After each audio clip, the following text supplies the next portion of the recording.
All righty, we'll go ahead and get started. Anybody that comes in can join us when they get here. So, welcome everybody. Thanks for dropping in my Thursday 30 webinar today. I've got some tips that I want to give you. Just a few different things as far as content tips and things that you can do to boost your traffic, boost your website traffic and your visibility, and increase your brand. So hopefully you'll have some good information come out of that.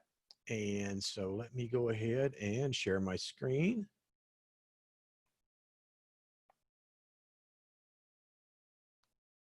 And we will get started. So like I said, 5 tips, 5 tricks to increase your traffic for your website and to your brand. If you could get, if you could only be seen in one place, what would you choose? You want to be seen on Google? Do you want to be seen on Facebook or WordPress or YouTube or Instagram? What would be your choice? Well, the obvious choice for most people should, in essence, be your website, because that should be the anchor to everything that you do. Keep this in mind. There's only 2 things that you control, that you really have control over in the digital marketing space. One of them is your website. The other is your email marketing list. And we've talked about email marketing a couple of weeks ago. So, but those are the 2 things you control.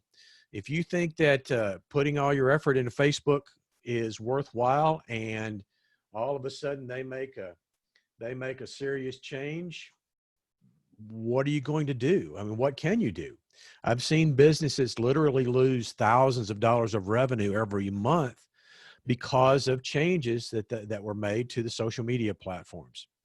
So you really need that anchor, and that's why I think having your website is just a critical piece to making sure you've got your content directed in one particular place. So how do you drive traffic? Well, getting traffic to your website is really what we really want to try to achieve, because people are going to they may see you other places, but you want to make sure that you eventually get them into your website, which then has the call to actions. It has the buttons that move them along, the actions that you want them to take. And that's where the other platforms all come into play. So things like, Google My Business, I mean, a critical piece because of its review capabilities. People may see your Google My Business page before they see you, before they see your website. And that's okay, because prominent on your Google My Business page is a link to your website. It's your contact information. And most importantly, it's your reviews that say how the social proof that how trustworthy you are, and that you're somebody that they can feel confident doing business with.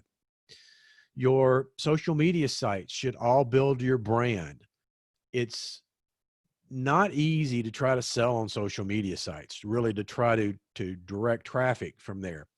But it is easy to build your brand, to build name recognition, awareness, trust. If you're using your blogs and using reviews, posting things like that, those are all things that are great for social media. Your blog is going to be another key piece, and I'm going to talk about that in a moment. Search engine optimization, that it used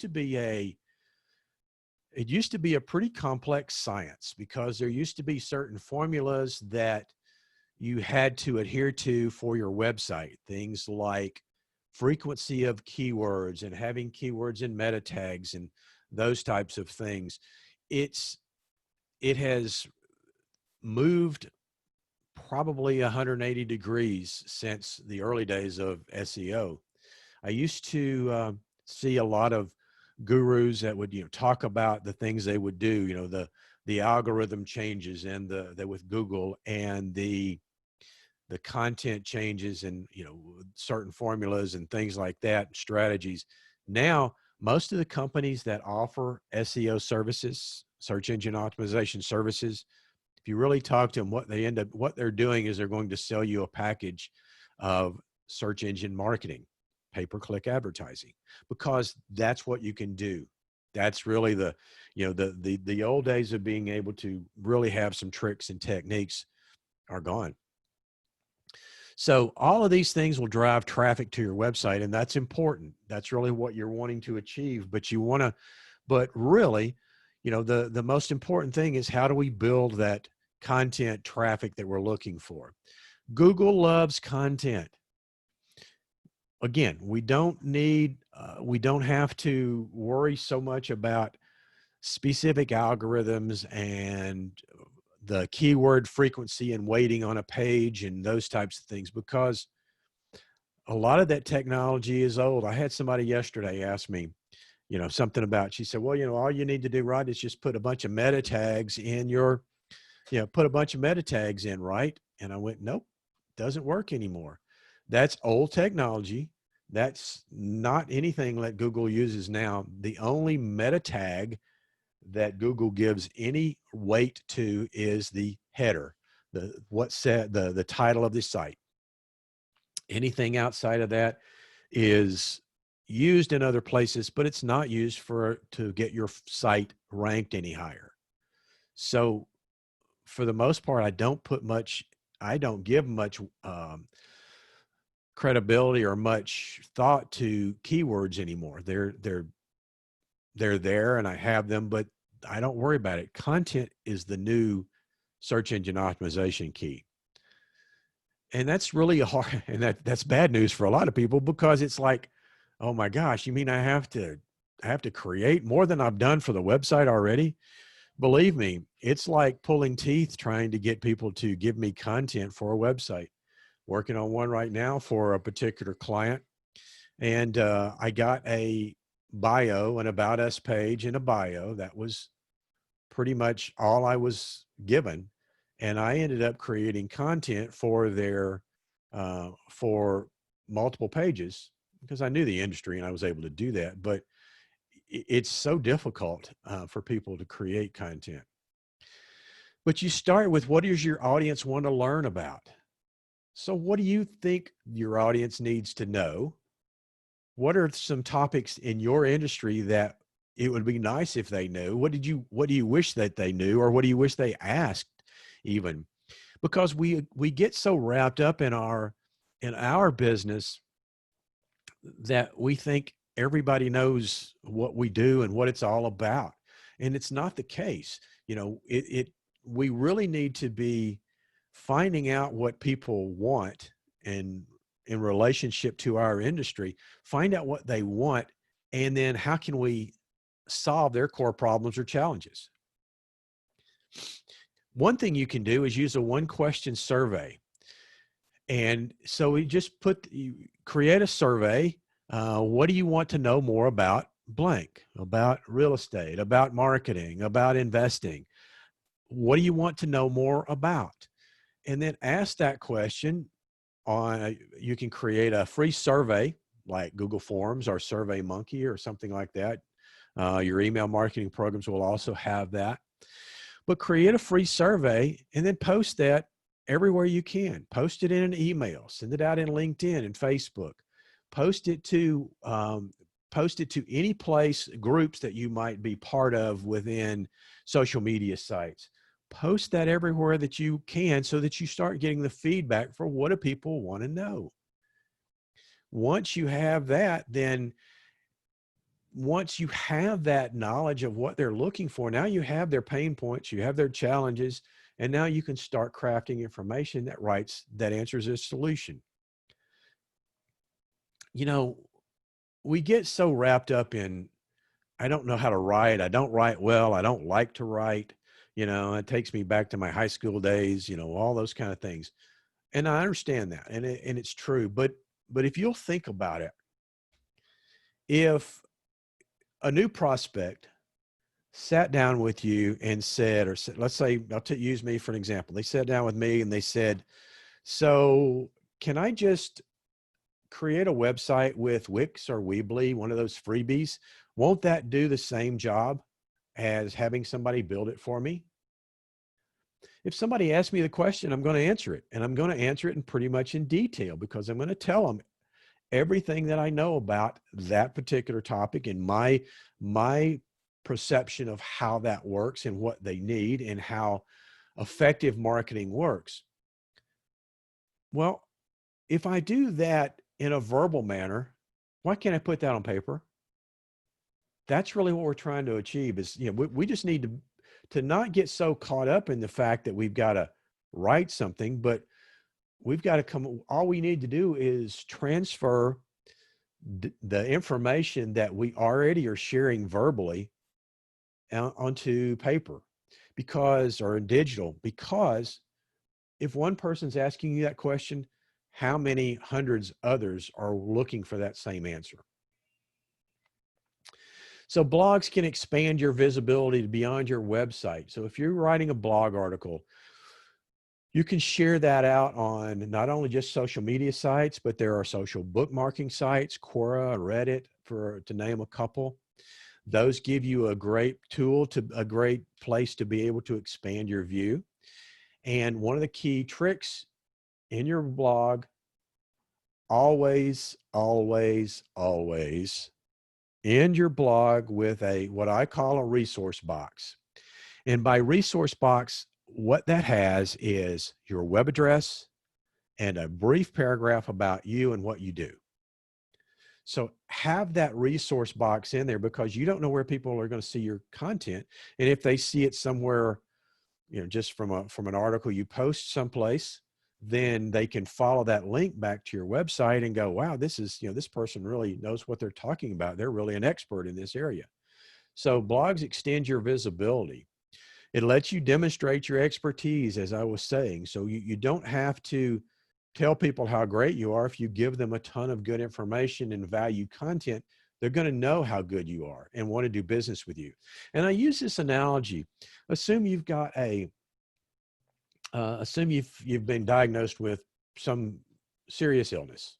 Heaven forbid that happen, but we use that for an analogy. And given the options, money's no object, you can go down the street to the local urgent care, or you can go to the Mayo Clinic. Which one are you going to choose? You're going to choose the Mayo Clinic because they have more credentials on the wall. They have more expertise than the local urgent care. And not a knock against urgent care, but you want to deal with the person that's the expert. And so that's why demonstrating your expertise is so critically important. Google loves fresh content. Your website, whatever you're using for your marketing anchor is not a static entity.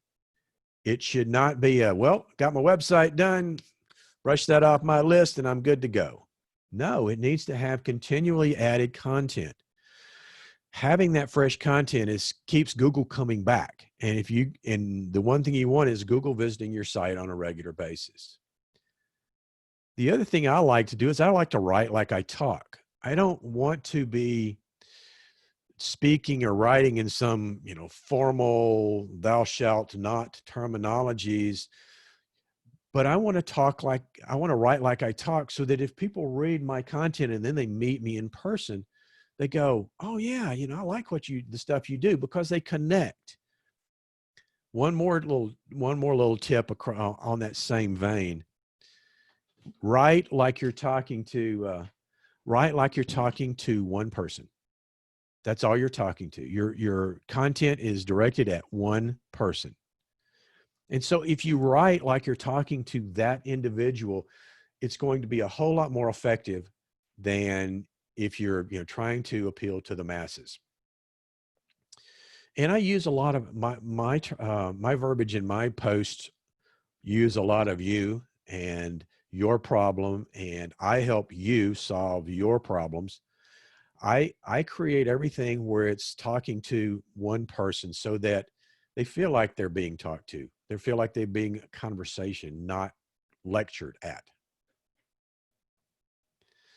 Ask questions, answer questions that clients may ask. That's a huge value for your, as far as content goes and how to create content. So if you're figuring out questions that people are asking, then you know what you should be writing about. What do you wish your clients and customers knew about your business? We've talked about that before already. So that's an important component. But I hate writing. I know, I get it. But you got a smartphone, don't you? Record your content. Record what you want to say. Send it, either transcribe it yourself or send it to a transcription service like Teamy or Rev. And, they're like 25 cents a minute. So you can create your blog posts right there or if you want to use a Dragon Speak software or something, you can do that. I've used that as well. That works well. But you can record your content and have it transcribed. And then all you have to do is just do a little tweak and edit and post it to your website. So there's a good shortcut for you. And I've done that with clients before, especially ones that I had a landscaper that we were trying to create a lot of different content. And so, but he would never write anything. He's like, yeah, we'll get around to it. We'll get around to it. Never did. So I finally said, okay, I want to meet you at 8:00 in the morning. And we're going to knock some of this content out. And I sat down, pulled out my phone, put it on voice record. And I said, tell me about tree trimming. Tell me about artificial grass. Tell me about spraying your yard for, pre-emergence. And I walked through the process of everything we needed to cover in a recording, took the recording home, transcribed it, and made blog articles and web pages. So it's an easy way to do it, and we just don't think about that. I still hate writing. I got it. I get the picture. So why not do a vlog, a video blog? You can talk to your customers and clients, right? We do that every day. So why not record that on Zoom, or, you can record it with your phone as well. Record it. And if you do Zoom, you can record it directly to your computer. You can have it sort of scripted before, but most of the time you can just let it roll. You record it to Zoom on your computer, then you have a hard copy. You can take that copy, upload it to YouTube, upload it to LinkedIn, upload it to Facebook. You can also take that copy, then once you have it in YouTube, you can embed it in your website. So you can create the video content of basically what your blog is going to be. And people love to have video content. They like it better than having to read something. So the other cool thing, if you use Zoom, you also get a audio transcription, and you can take that audio transcription and plug that into a podcast. So if you've ever done a podcast or thought about doing podcasts, I do that a lot. I'll take my content from webinars or from interviews or things I do. I'll take the audio and post it right into a podcast service. So now you've got more visibility all the way around. So use the video aspect of it. And I know people get hesitant to be on camera, and I got that, but you don't mind getting in front of somebody face to face and working with them. So the camera's no different. Think about the camera as that one person on the other side of the table from you, and you're just talking to them like you would anybody else. And if you need some tips on the audio equipment, go back to last week's webinar. I gave you some tips on cameras and software and mics and things like that. So, but like I said, you can always do your phone as well. And you can access your phone through Zoom too, or the vice versa. You can access Zoom through your phone as well. So, and record that way. Don't forget about frequently asked questions. This is probably one of the most powerful tools that you can do from a content standpoint, and yet it's so often overlooked. Customers want to know specifics about your business, but we get a little bit timid maybe, or we don't want to look stupid, so we don't want to ask. And so it's like, I don't want to ask that question because they'll think I'm stupid. Well, we know that's not true, but we still have that reservation that says, I'd rather find the answer to that question myself than I would, have to ask it and look dumb. So by adding frequently asked questions onto your website, do it in you can do it in LinkedIn. You can do it in video form. A lot of different ways to use those questions, but it's a great source for content. And it's the best way to match your website with someone asking questions about your industry. So let's say, for example, that someone asked a question about website. Let's say they want to say, they ask a question, does a Wix website optimize as well as a WordPress website? And I have a page on my website, a question on my FAQ pages that say, does a Weebly or Wix website optimize as well as a WordPress website? And I answer that question. Google looks at that and they goes, here's somebody asking a question. Oh, look, here's a blog article or here's some content that answers that question. Let me match those two up. It's a great way to get that visibility. So a great way to get that visibility in there and have that content that you want. So again, good connection with optimization. You want to update your questions often. Again, you're always getting questions. And so make a note of those and just write them down and then add them to your website. You want to tell Google what's new. This is another thing you can do, and that use your Google My Business. On Google My Business, you have the ability to write a post, just like you would a blog. So when you go to your Google My Business page, if you'll look at there'll be a tab on the left that says posts, and it will give you several different topics of posts, events, offers, what's new. Create a blog article and post it there, and that instantly notifies Google what's new. And it can also send them back to your website. You can put a call to action in there that sends them to your website, or it sends them to a sales page or a contact page. A lot of different things you can do there. Posts do expire. Unlike your website, a post in Google My Business will expire. So, and it depends on the type. A regular what's new post, I think, expires in 7 days, but it will stay active on your Google My Business page for longer. But it's just in the post that Google displays, then it does expire. An event expires the day of. So if you do an event for a workshop you're doing or something like that, or an open house, then you can, or a special, then the post will expire on the day you put it for its ending. 1,500 characters is the limitation to a post for what's special, I think what's new rather, in Google My Business. You can do longer for a call to action or product, but that's typically where you're looking at. And then you be sure and always put a link to your call to action to your website or sign up page or whatever it might be. For example, I created an event for this webinar, and I put in there the link to register for it. So, but utilize Google for that. It's a great source. Also, Pam shared, thanks Pam for reminding me, Google allows you to dictate your email content. So it's a good way to record an idea. And then when you got a few minutes, then you can email it to yourself. So that's a great source for keeping content together. I use Evernote, and a lot of time we'll do that similar thing with Evernote, where I can pull up my Evernote app.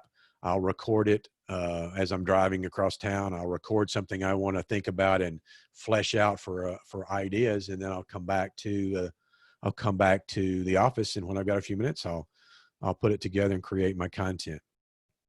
So, a couple of ideas for you to think about. Hopefully, that's helpful. I've been looking at reading a really interesting book about sales funnels and what is a sales funnel and do I really need one? So I'm probably going to put something together on that shortly. It's an interesting concept because we think of, sales funnels as having to be something really technical. And how do you create a funnel? Well, you already have one. I'll just give you a little hint right now, a tease for it. You already have a sales funnel. You just may not be promoting it and utilizing it to its fullest extent. So anybody have any questions? Feel free to let me know. Pop those in the Q&A box, or follow up with, or send me a follow-up if it's afterwards. I'll be happy to do that. Answer those. As always, this is recorded, so it will be on my Ninja Marketing Dojo website probably later this morning.